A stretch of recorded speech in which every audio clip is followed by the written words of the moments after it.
Amigos, bienvenidos a su programa Experiencias Médicas. Gracias por tenernos en sintonía en sus televisiones. Mandamos un saludo a toda la gente que nos puede ver a través de este canal de Promovisión en el estado de Quintana Roo, en el estado de Yucatán y por supuesto también en el estado de Campeche. Gracias por permitirnos llegar hasta sus hogares. El día de hoy tenemos nuevamente invitado al doctor Miguel Kawich. Él es especialista en medicina familiar y también en medicina nuclear.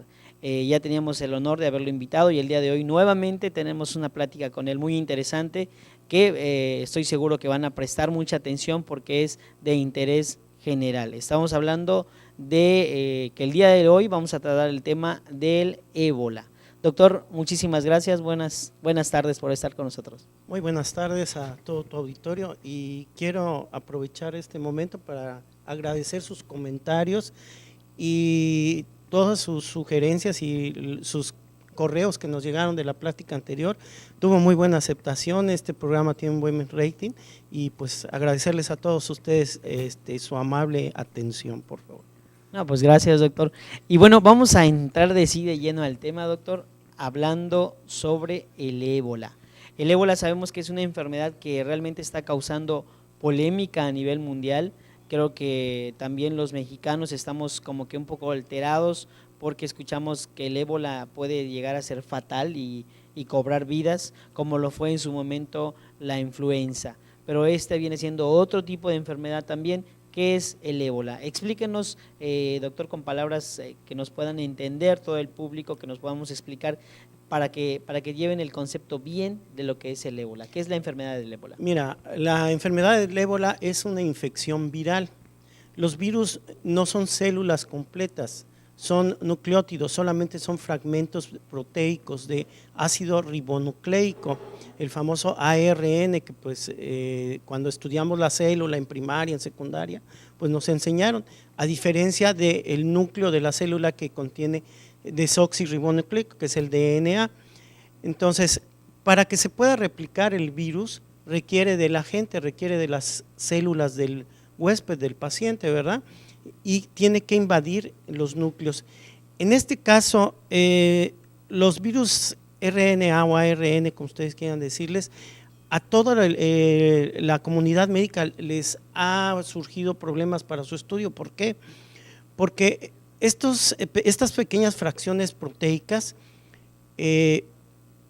mutan constantemente.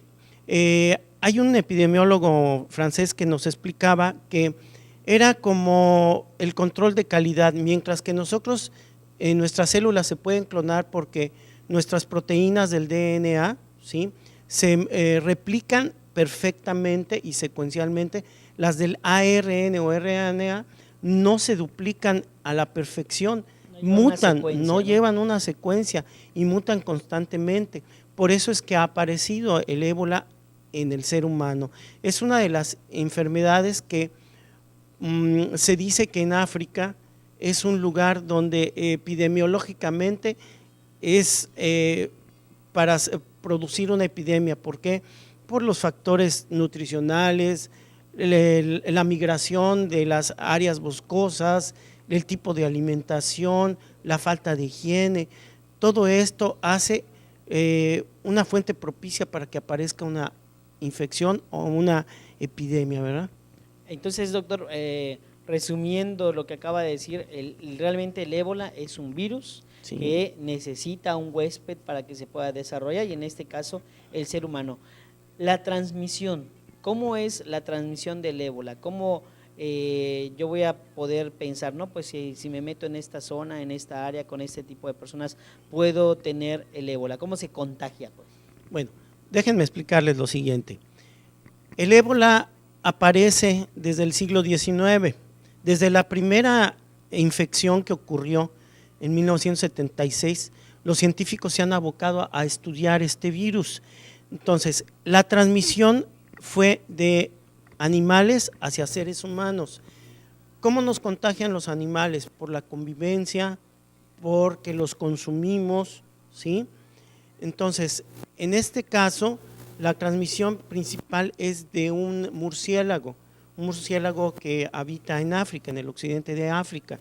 Entonces, al consumir alimentos contaminados con el virus, porque el murciélago puede transmitirlo al ser humano, a algunos animales, se dice que algunos antílopes, y entonces en el África, pues la falta de alimentación hace que recolecten animales, ¿sí?, que aparecen en la selva y los consumen, pero si no están bien cocidos, y si el virus es muy abundante en el huésped, entonces se empezó a transmitir. La infección primaria apareció en Sudán y en Zaire, que toman el nombre, ¿sí?, de estas ciudades para clasificar el virus. Son 5 serotipos que se tienen conocimiento: el Zaire, el Sudán, el Mugar, que fue en Europa, el Tender, que fue en Estados Unidos. Ellos recolectaron monos para su estudio y estos monos venían infectados. Y el otro es de Costa de Marfil, son los 5 serotipos que hay.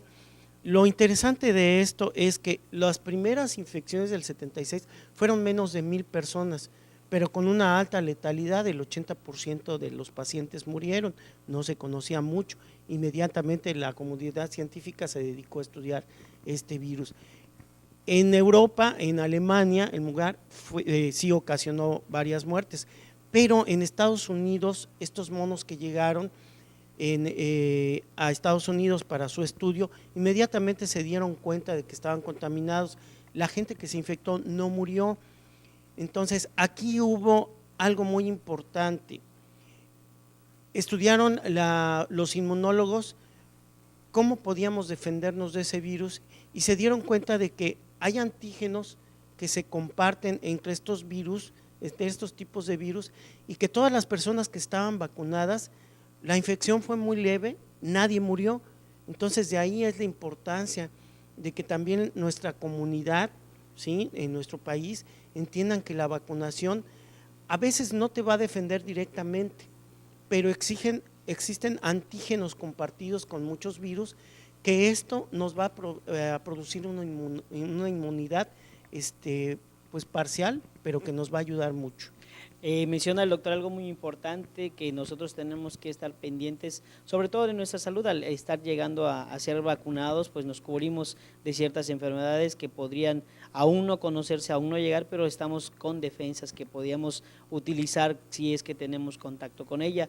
Ya nos habló un poquito el doctor sobre la historia, de dónde surgió, de cómo es que se está transmitiendo este virus, y al continuar en el siguiente segmento nos vamos a enfocar un poquito más a lo que es el cuadro clínico, la sintomatología, y cómo se siente la persona que empieza a tener contacto con este virus y empieza a presentar síntomas de esta enfermedad. No le corte, aún seguimos aquí en Experiencias Médicas hablando de ébola.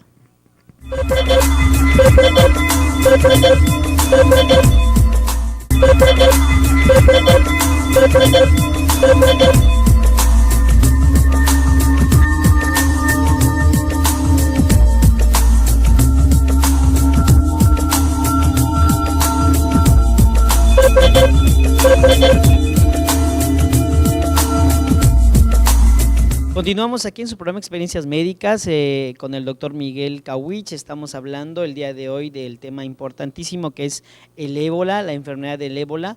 En el segmento anterior se aclaró que es un virus que se puede contagiar de animales a personas y también entre personas, que es muy importante que nosotros continuemos con lo que nos enseñaron desde hace años, que son los programas de vacunación, que son muy importantes para protegernos, para proteger nuestra salud y pues para tener una mejor calidad de vida. No estamos exentos, doctor, así a no tener, por ejemplo, influenza o sarampión. Nos puede dar, pero ya en un grado pues así muy leve, ¿no? Lo mismo está pasando con el ébola, como mencionaba en el segmento anterior.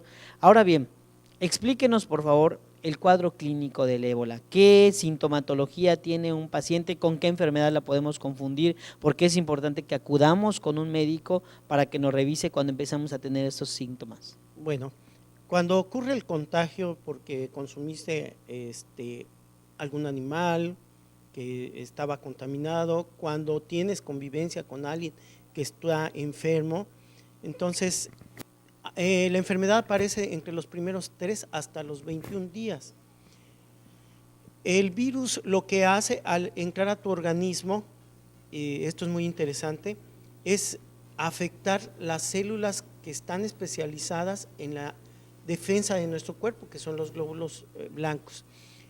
Hay diferentes estirpes de los glóbulos blancos, pero la primera célula que tiene contacto con los virus o con los cuerpos extraños es el fagocito o los macrófagos. Entonces, al invadir estas células, que son las primeras que invade el virus, se empieza a replicar, pero es una replicación enorme, que se dice que por cada célula puede haber millones de virus replicándose ahí, y que se necesita solamente 1 mililitro de sangre, ¿sí?, o de fluidos en los cuales podemos contaminar a otra persona.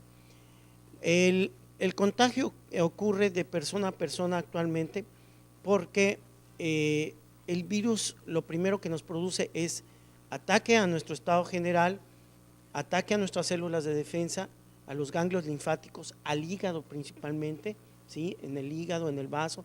Entonces, los síntomas que empezamos a tener primero es una viremia, fiebre, escalofríos, ataque al estado general, pierdes el apetito.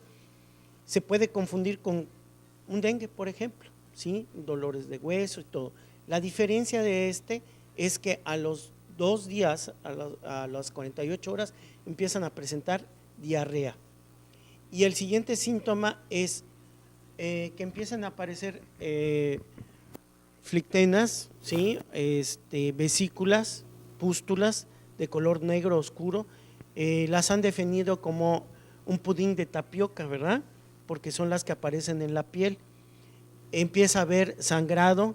Muchas veces el primer sangrado que empieza a existir es en el sitio donde tomamos una muestra del paciente para sacar sangre. Allí, en ese sitio donde hicimos la punción, empieza a salir sangre. El cuadro es muy rápido, ¿sí? Entonces, por eso es que para detectarlo en muchos aeropuertos a nivel internacional, pues utilizan el escaneo de la temperatura corporal de los pacientes. ¿Cómo nos podemos contagiar nosotros? Al estar en contacto con enfermos, pero no durante los primeros días ni los primeros síntomas, sino cuando ya empieza a haber una pérdida sanguínea. Ese es el momento. El cuadro puede avanzar muy rápidamente dependiendo de la inmunología de cada paciente, del estado inmunológico, vuelvo a repetir, ¿cómo mantenemos un estado inmunológico sano? Por medio de nuestras vacunas. Todos los años tenemos que vacunarnos, 1 o 2 vacunas, influenza, neumococo, la que sea, ¿sí? ¿Por qué? Porque eso mantiene a nuestro sistema inmunológico trabajando y formando anticuerpos. Ok, entonces podíamos nosotros confundir los síntomas del ébola con alguna gripa, con alguna infección intestinal, por lo que me está diciendo que produce diarrea, fiebre, malestar general, cansancio, pérdida del apetito. ¿Qué es lo que debemos tener como punto de rojo que nos está indicando esto realmente puede ser ébola? ¿Qué le podemos decir a los televidentes? Cuando tengan fiebre, malestar general y esto es el momento de sospechar que podrían tener ébola. Bueno, ante cualquier infección, ante cualquier enfermedad, inmediatamente presentarse al médico, ¿sí? El primer caso que tuvo Estados Unidos de un paciente que emigraba de Liberia, se confundió. Llegaron a ver al médico, llegó este hombre a ver al médico y lo confundió con un cuadro gripal, le dieron antibióticos, lo atendieron. No se contagió ningún personal médico en ese momento. Cuando empezó a tener problemas de sangrado, entonces fue cuando vino la contaminación y fue cuando hubo un contagio a 2 enfermeros. Aquí lo más importante es siempre acudir al médico. Ahora, tenemos familiares que viajaron a algún lugar, a algún destino en Estados Unidos, en Europa, ¿sí? Hay que estar al pendiente. Tuvimos contacto con alguien que venga de la zona occidental de África. Todo eso hay que tomarlo en cuenta. ¿Qué estudios se están realizando actualmente para de diagnosticar, aparte del cuadro clínico, el ébola? Bueno, están tomando pruebas serológicas, ¿sí? Para detectar el virus principalmente. Esto es cuando el paciente acude a consulta y ahí es donde se le pide alguna biograma o es un estudio específico. Miren ustedes, es primordial que todo paciente que nos llega a la consulta a un servicio de urgencias, tenemos que estarlo monitoreando. En el estado no solamente vamos a pensar en ébola. Ahorita un caso de ébola en el estado, en el país, pues es muy difícil ahorita que se presente, no imposible, hay un porcentaje muy alto de que se presente. ¿Por qué?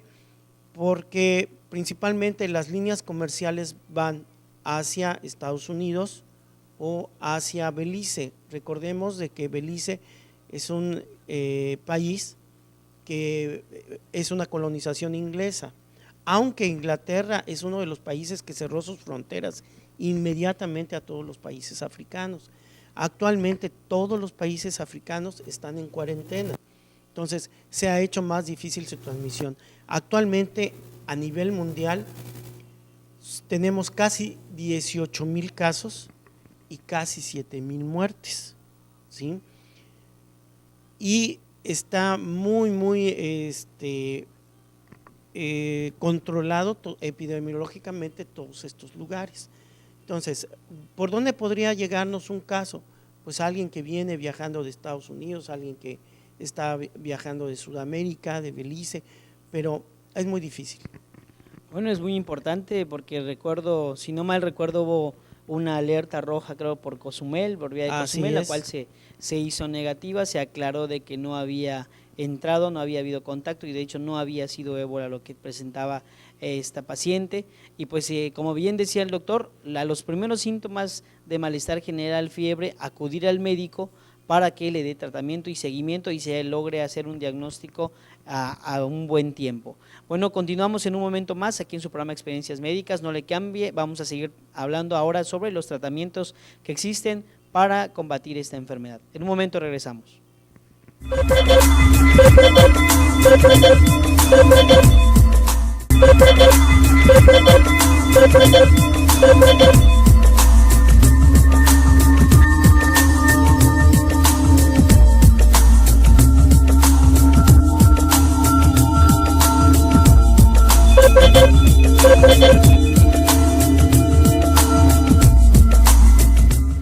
Continuamos aquí en Explorando Experiencias Médicas con su servidor, el doctor Raimundo Sánchez Canché, y tenemos de invitado el día de hoy al doctor Kawich, Miguel Kawich. Él es médico familiar y también tiene un estudio a nivel de medicina nuclear. Hablando el día de hoy sobre el tema de ébola, ya hablamos sobre cómo es el contagio, cómo es la enfermedad, cuáles son los síntomas. Ahora bien, doctor, el tratamiento del ébola para que una persona que ya esté contaminada, que ya esté contagiada, que sea portador de esta enfermedad, ¿qué medidas tienen que tomarse con ese paciente y cuál es el tratamiento a seguir para su recuperación? Bueno, lo principal es la reposición de líquidos, ¿sí? Lo segundo es que a nivel inmunológico, los inmunólogos, ¿sí?, nos explican que una persona que ya tuvo ébola tiene anticuerpos contra estos virus. Entonces lo que hacen ellos es filtrar la sangre y obtener estos anticuerpos. Es lo que llamamos una inmunidad pasiva. Estamos pasando anticuerpos de un paciente que ya estuvo enfermo a un paciente que se encuentra enfermo. Eso es actualmente el tratamiento. No hay otro tratamiento específico, no hay vacuna. La complejidad de estos virus es, por ejemplo, el de VIH que apareció en el 81, por primera vez este caso, después del ébola, y que es también un virus ARNA, es que al atacar las células inmunológicas, los leucocitos, y producir una inmunosupresión o una dificultad para producir anticuerpos, como es el caso del ébola.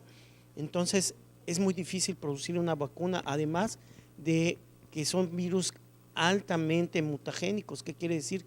Que no son una réplica exacta, sino que sus réplicas ya contienen variaciones constantemente, al igual que el virus del VIH, al igual que el virus de la influenza, ¿verdad? Que por eso cuando nosotros nos vacunan contra la influenza, las vacunas constantemente van cambiando. ¿Por qué? Porque los virus han ido cambiando constantemente. Actualmente la vacuna de la influenza ya es una vacuna que se produce en México, es una vacuna que produce una inmunidad en adultos a los 30 días, en niños a los 60 días. Entonces, tenemos que tener una buena alimentación, ¿sí? Tenemos que estarnos vacunando constantemente. A los niños hay que estarlos llevando a sus vacunas en sus semanas de vacunación antes de los 5 años y estar pendientes de su cartilla de vacunación, no solamente de un niño menor de 5 años, también de un adulto o de un paciente de la tercera edad, ¿verdad?